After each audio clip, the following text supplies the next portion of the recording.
이스라엘 백성들은 애굽 나라에서 노예 신분으로 살았습니다.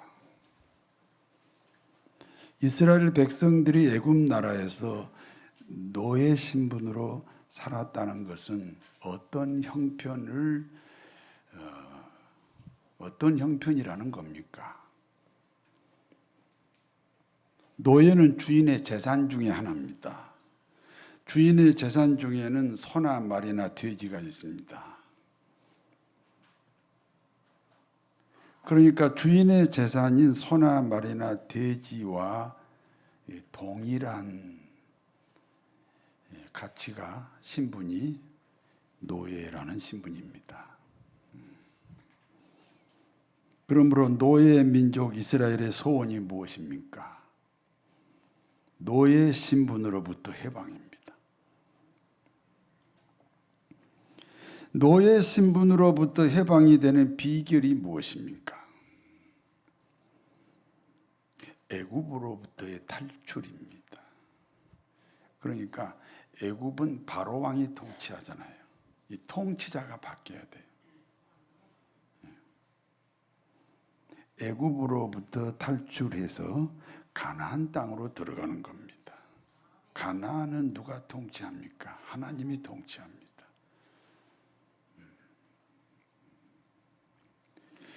이스라엘은 하나님의 백성입니다.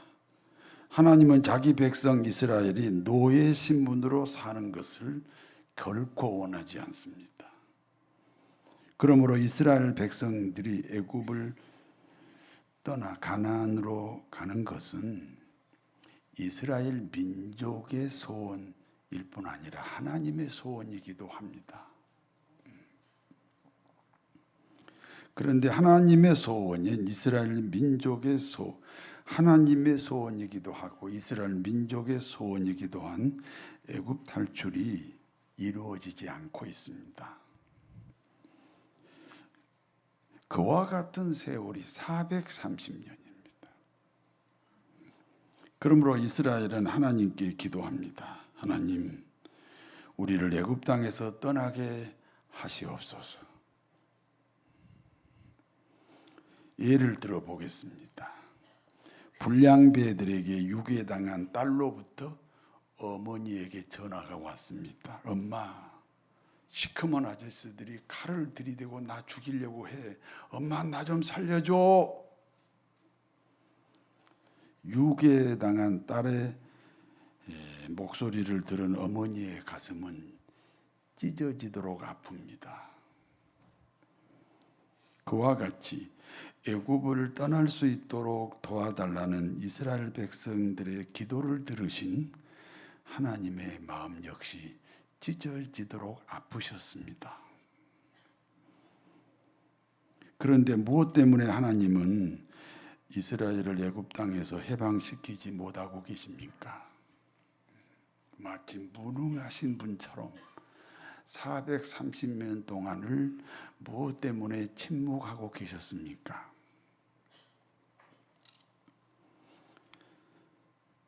하나님은 세상을 만드신 분입니다. 그러므로 세상은 하나님이 다스립니다. 그러나 하나님은 직접 세상을 다스리지 않습니다. 대리자를 세워서 다스립니다. 그러니까 하나님은 그와 같은 이스라엘의 해방을 누군가를 사용하셔서 이루신다는 겁니다. 이스라엘의 해방은 당연히 하나님이 하시죠. 그런데 하나님은 자신의 대리자를 세워서 그 일을 이루신다는 겁니다. 그런데 하나님이 그와 같은 일에 쓰임받을 만한 사람을 아직 찾지 못했습니다.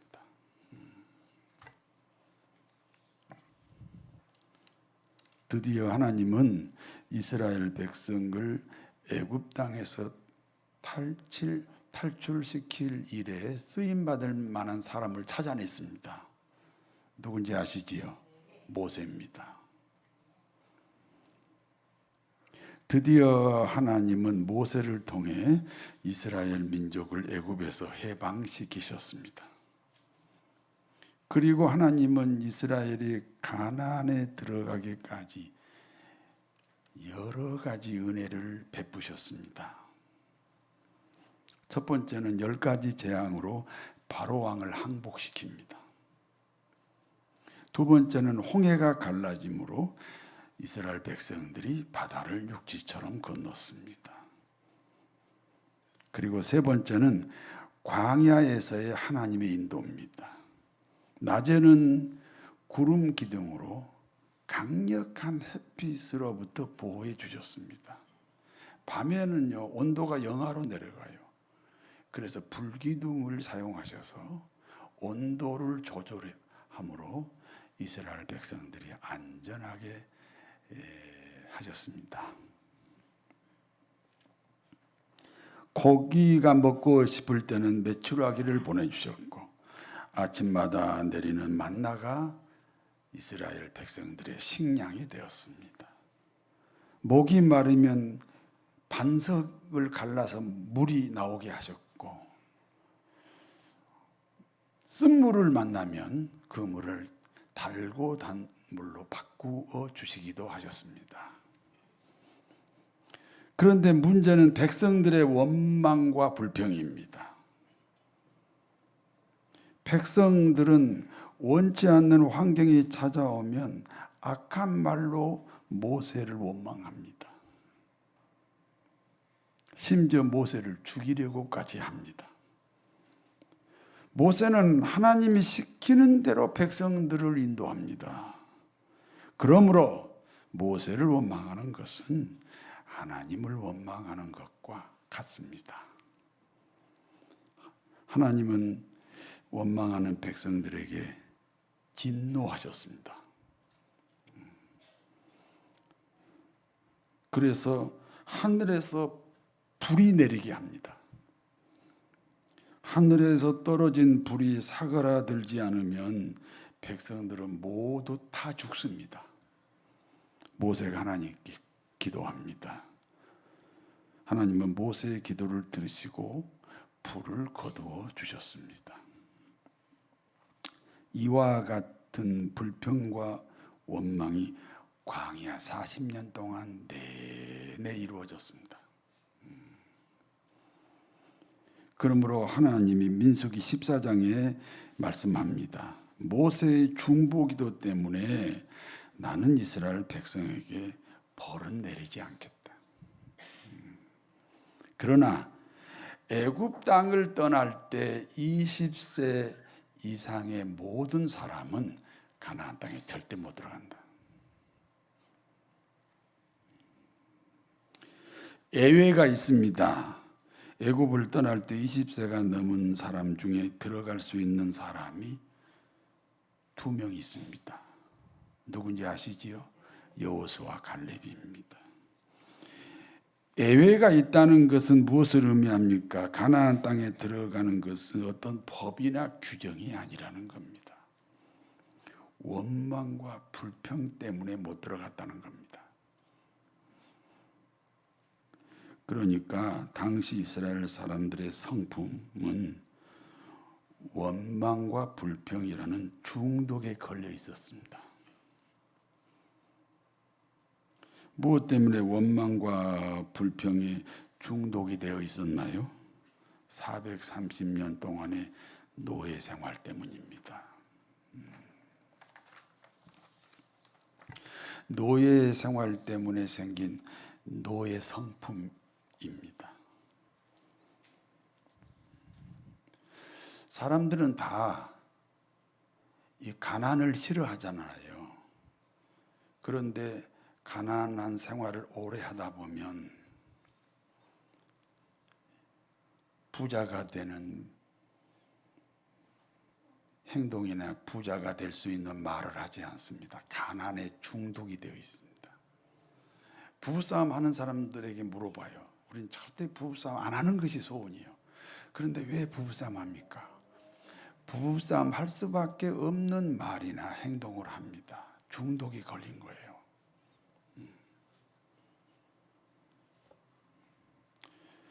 그리스도인에게 두 개의 세상이 있습니다. 하나는 광야 생활입니다. 광야 생활은 훈련받고 있는 그리스도인입니다. 구원의 확신은 있기 때문에 천국은 갑니다.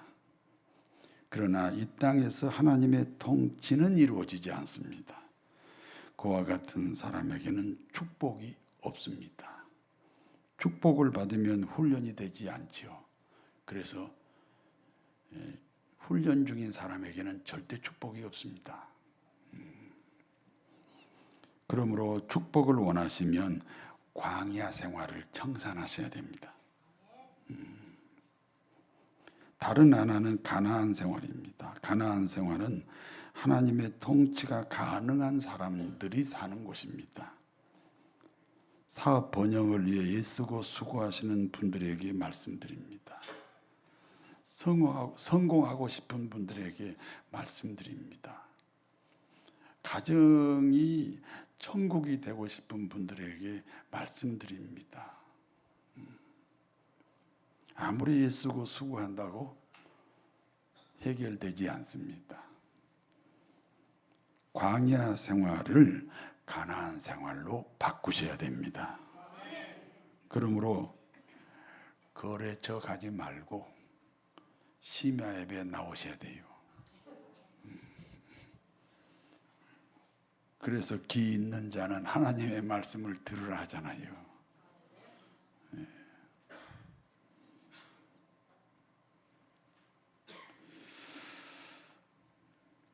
이스라엘 백성들이 가나안 땅에 들어왔습니다. 드디어 가나안 땅에 들어왔습니다. 가나안 땅에 들어온 이스라엘 백성들은 지파별로 땅을 분배합니다.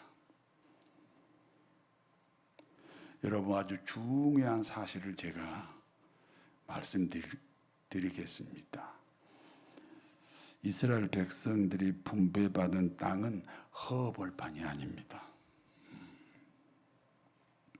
원주민들이 살고 있는 땅입니다.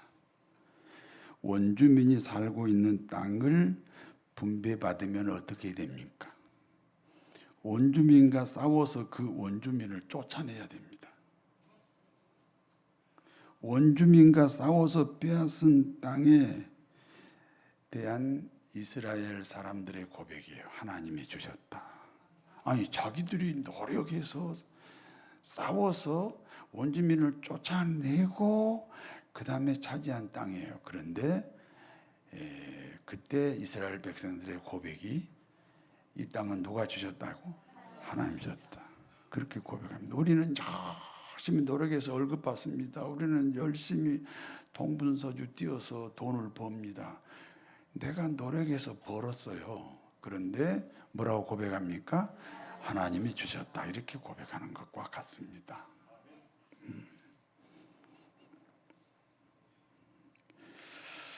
이와 같은 원주민과 이스라엘의 전쟁은 지금도 진행하고 있습니다. 하마스와 이스라엘의 전쟁입니다. 그러니까 저 중동 지방에서 이루어지고 있는 이스라엘과 그 하마스하고 전쟁을 내가 지금 신앙생활하고 있는 이 내 모습으로 이렇게 비교해서 이해하시면 좋습니다. 여러분 지금 광야에 계셔요? 가나안 땅에 계세요? 그렇지, 광야에 있으면 안 되지. 어디 계셔요? 그러면 저 중동 지방 이스라엘에서 이루어지고 있는 그 전쟁을 내 인생으로 끌어와서 해석을 해줘야 됩니다. 예수님을 구주로 고백하여 그리스도인이 된 우리 모두는 두 개의 주소를 가지고 있습니다. 광야 아니면 가나안입니다. 광야는 뭐 하는 곳이라 그랬어요? 훈련받는 곳입니다. 하나님의 통치가 이루어지는 훈련입니다. 다시 말씀드립니다. 훈련 중인 광야 백성에게는 축복이 없습니다. 가나안은 축복 받은 곳입니다. 축복의 대상이 사는 곳입니다. 그러나 원주민과의 싸움이 있습니다. 우리에게는 영적 전쟁입니다. 그러므로 예수님을 구주로 고백하고 그리스도인이 되면 영적 전쟁이 시작되었습니다. 영적 전쟁 중에 있습니까? 옆에 사람하고 한번 인사해 보세요. 영적 전쟁 중에 있습니까? 그게 무슨 말씀인지 아시지요? 신앙생활하기 어려운 환경들을 극복하고 지금 신앙생활하고 있느냐, 그런 뜻입니다. 누가 도와주지 않으면 아직 교회 못 가요. 그게 무슨 가난입니까? 광야지. 축복의 대상이 아니에요. 나만 스스로 나을 뿐 아니라 누군가까지 인도할 수 있도록 성숙하셔야 됩니다. 영적 전쟁 중에 있습니까? 자기 진단해 보라, 그 말입니다. 오늘 본문에 이스라엘은 가나안 땅에 입성한 사람들입니다. 그리고 원주민이 살고 있는 땅을 각 지파별로 분배를 합니다. 여러분, 이스라엘 백성들이 요단강 건너서 가나안에 들어갔지요. 그게 허벌판이 아니라 그랬지요. 원주민이 살고 있는데 그 원주민을 쫓아내고 차지하는 땅이 가나안 땅이라 그랬지요. 그러니까 우리가 지금 가나안에 들어간 형편이거든요. 그러니까 우리가 지금 영적 전쟁 중에 있느냐, 나를 진단해 보라.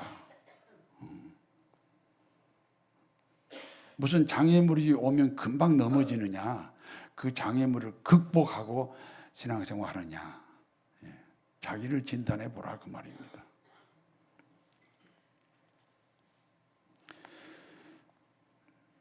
오늘 본문의 이스라엘은 가나안에 입성한 사람들입니다. 그러므로 원주민이 살고 있는 땅을 각 지파별로 분배를 합니다. 이스라엘 지파 중에 요셉 지파가 있습니다. 여호수아 17장 14절을 같이 읽습니다.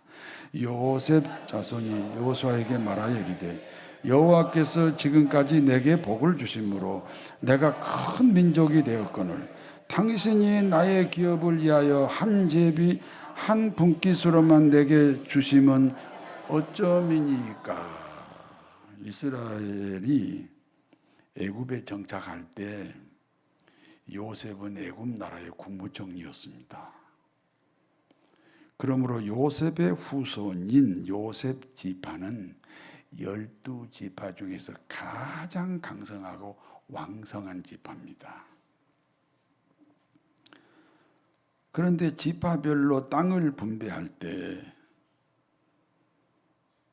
다른 지파와 동일하게 요셉 지파에게도 분배했다, 그 말입니다.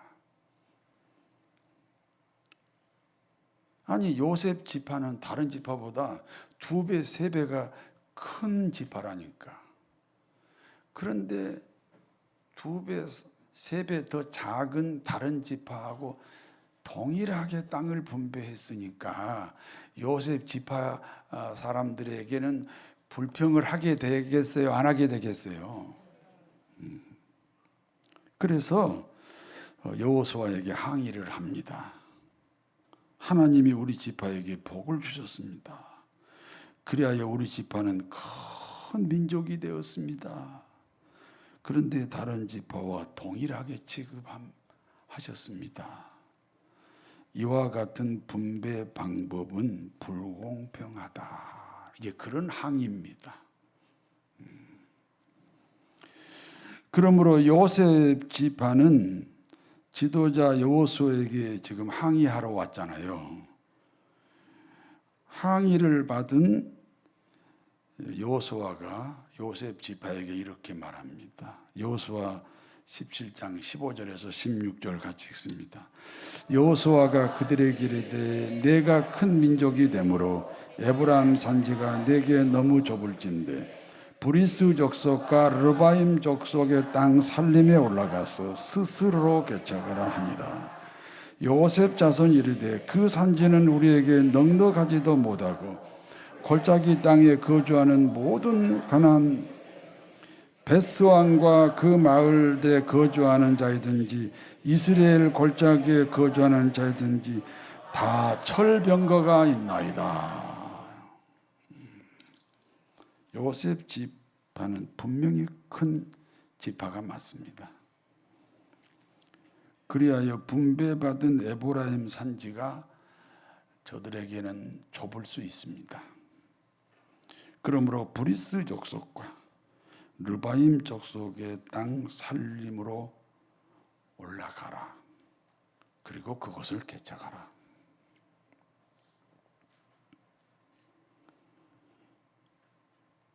여호수아의 말을 들은 요셉 지파가 이렇게 대답합니다. 우리가 분배받은 곳은 우리 지파에 비하면 여전히 좁은 땅입니다. 그리고 그 산지에 거주하는 자들은 철병거가 있습니다. 북한 공산당은 수백만 명의 국민들이 굶어 죽여가면서 핵무기를 만들었습니다.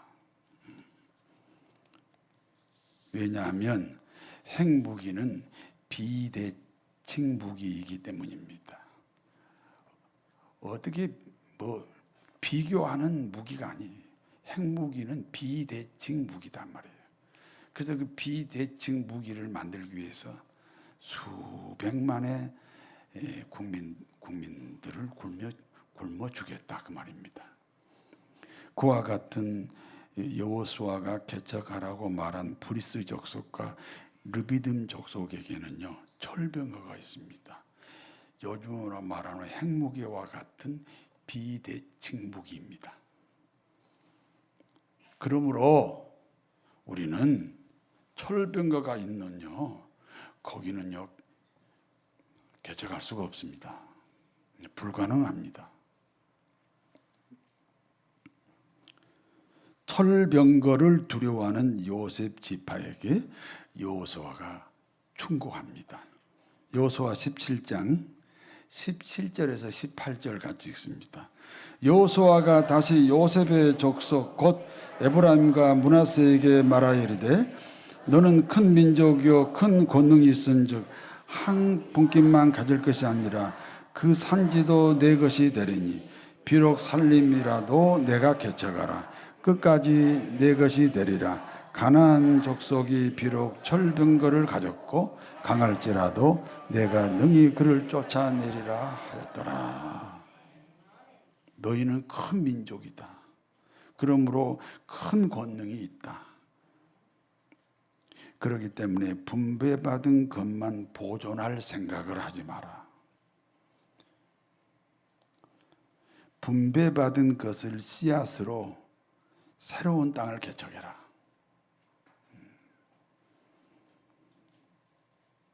하나님이 너희를 지키신다. 그렇습니다. 철병거는 강합니다. 그러나 하나님은 철병거보다 더 강하십니다. 핵무기가 강하지요. 그러나 하나님은 핵무기보다 더 강하시다.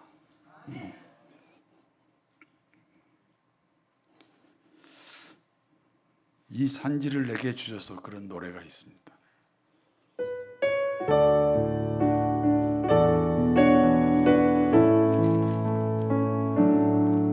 주님이 주신 땅으로 한 걸음씩 나아갈 때에 수많은 적들과 견고한 섬이 나를 두렵게 하지만 주님을 신뢰함으로 주님을 의지함으로 주님이 주시는 담대함으로 큰 소리 외치며 나가네. 이 삶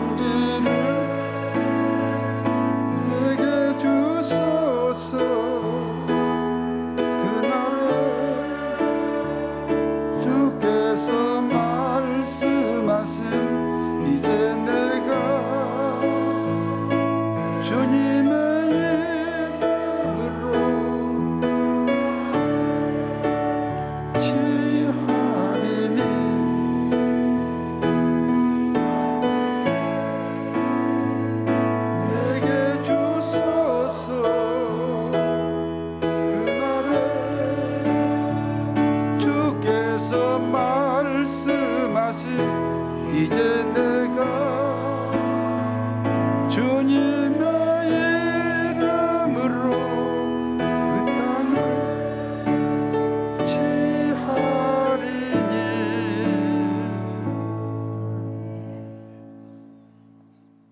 여기까지가 본문의 내용입니다. 이제 본문이 주는 교훈을 말씀드립니다. 하나님이 이스라엘 백성들에게 준 땅이 가나안입니다. 그런데 하나님이 이스라엘에게 준 땅은 허벌판이 아니라는 사실을 꼭 기억하셔야 됩니다. 이미 원주민이 자리 잡고 있는 땅입니다. 그와 같은 원주민을 몰아내고 그곳에서 살도록 하신 땅이 하나님이 주신 가나안 땅이다. 기억하시기 바랍니다. 그러므로 이스라엘은 가나안 입성 후 영적 전쟁이 시작됐습니다. 여러분 예수 믿으십니까? 그럼 여러분이 가나안 땅에 들어간 사람들이죠. 그래서 이스라엘처럼 우리도 영적 전쟁을 하는 사람들입니다.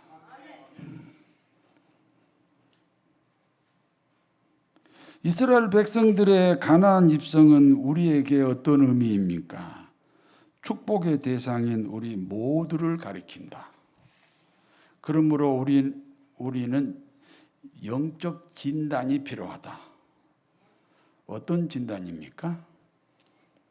나 자신이 영적 전쟁 중에 있는지, 전쟁 중에 있지 않는지, 전쟁 중에 있으면 가나안이고,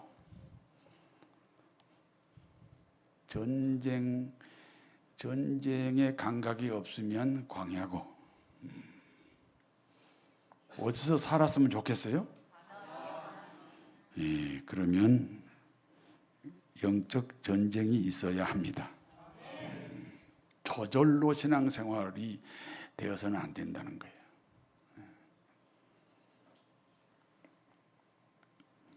영적 전쟁인 사람들의 성품은 개척 정신입니다. 공산사회주의의 보편적 주장은 무엇입니까? 모든 재산은 모든 사람들의 것이다. 다시 말해서 세상의 모든 재산은 국가 소유다. 그리고 그 국가의 주인은 공산당입니다. 그러므로 모든 것을 공산당으로부터 배급을 받아야 됩니다. 무슨 뜻입니까? 그래서 공산주의 국가는요, 전체 국민을 공산당의 노예로 만드는 거예요.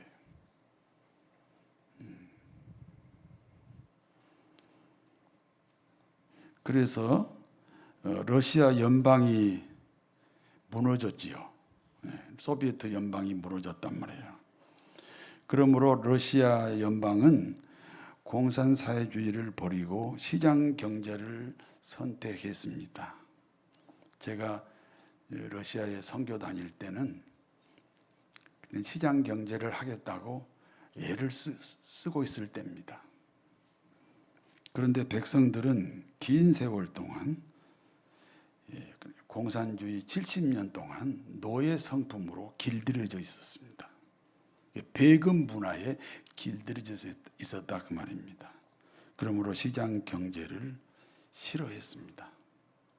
다시 말해서 자립정신이 없다는 겁니다.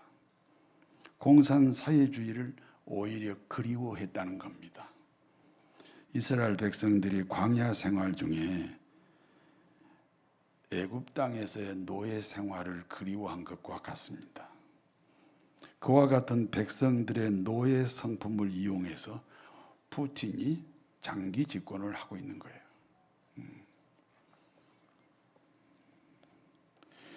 개척 정신이 무엇입니까? 하나님이 요셉 지파에게 땅을 주셨습니다.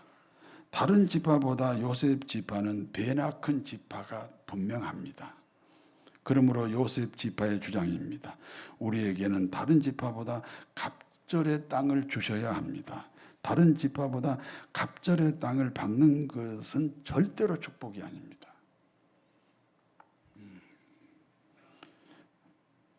받은 것을 이용하여 확대할 수 없다면 이미 받은 것은 축복이 아니라는 것입니다.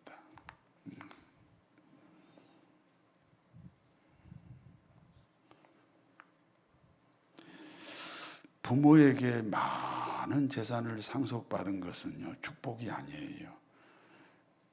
그것을 가지고 개척할 수 없다면, 재생산할 수 없다면, 받은 것을 가지고 유지 보존만 한다면 그건 축복이 아닙니다. 낭비입니다. 인생의 낭비입니다. 성도 여러분, 여러분에게 무엇이 있습니까? 다른 사람과 비교하여 행복과 불행이 결정되면 안 됩니다. 있는 것을 씨앗으로 개척할 수 없다면 복을 관리할 수 없는 사람입니다. 다시 말씀드릴게요. 있는 것을 씨앗으로 확대 재생산, 개척할 수 없다면 복을 관리할 수 없는 사람입니다.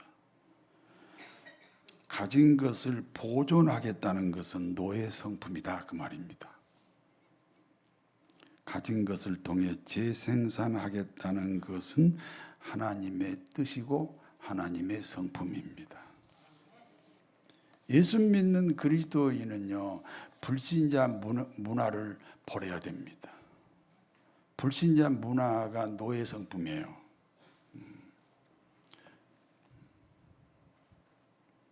불신자라는 말은 자기가 모르는 사이에 뭔가 노예로 살고 있는 거예요.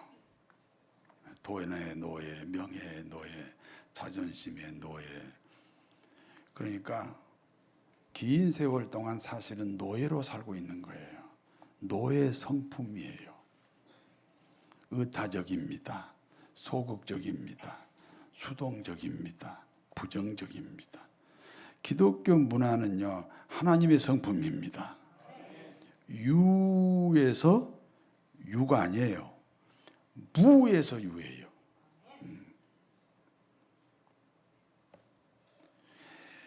이 세상에서 제일 악랄하고 못된 해적들이 있었어요. 그 해적 이름 아세요? 바이킹이에요, 바이킹. 바이킹 그 해적들이 우리는 이렇게 살아도 우리 자식들은 나처럼 살면 안 돼. 그래가지고 그 당시 기독교 처녀들을 다 훔쳐다가 자기 아들들하고 결혼시켰어요. 그래가지고 아들들이 이제 기독교인이 됐다고요. 그게 영국이고 노르웨이예요. 기독교는요, 유에서 유가 아니고 무에서 유예요. 그러므로 의타적이지 않습니다. 주도적입니다. 그러므로 소극적이지 않습니다. 적극적입니다.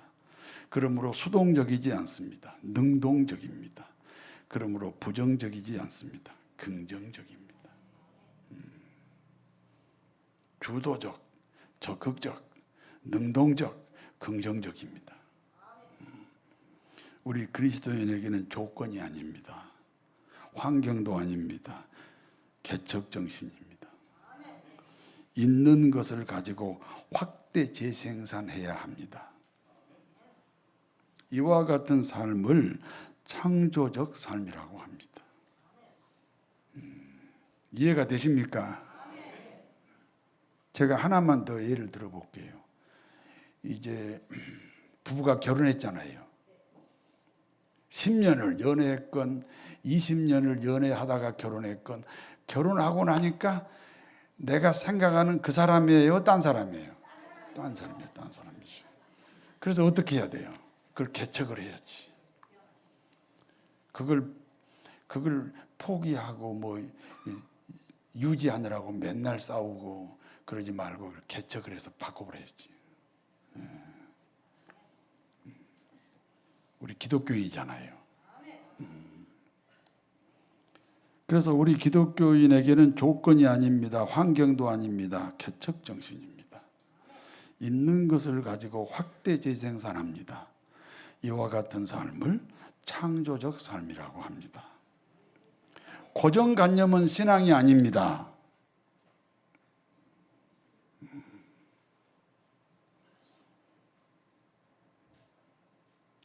요즘요 회사에서요 대학교 중퇴한 사람을 좋아한답니다. 빌 게이츠도 그랬지, 스티븐 잡스도 그랬지, 일론 머스크도 그렇지, 조수미도 그렇지, 다 중퇴했어요. 고정관념이 없어가지고 그냥 창조적인 삶을 사는 거예요. 기독교는 고정관념은 신앙이 아닙니다. 있는 것을 유지하고 지키는 것은 노예 성품입니다. 있는 것을 가지고 개척해야 됩니다. 요셉은 노예 신분을 개척해서 국무총리가 됐습니다. 다니엘은 포로 신분을 개척해서 나라가 바뀌어도 여전히 국무총리를 했습니다.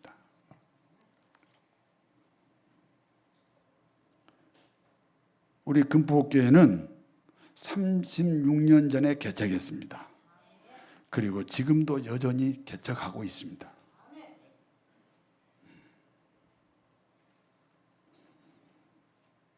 개척 정신으로 승리하시기를 진심으로 축원합니다. 천지 창조는 절대 무에서 절대 유가 되었습니다. 조건도 아닙니다. 형편도 아닙니다. 새롭게 시작하게 하옵소서. 광야 생활을 청산하게 하옵소서. 하나님의 통치는 개척 정신입니다. 개척 정신으로 승리하게 하옵소서. 예수님의 이름으로 기도하옵나이다.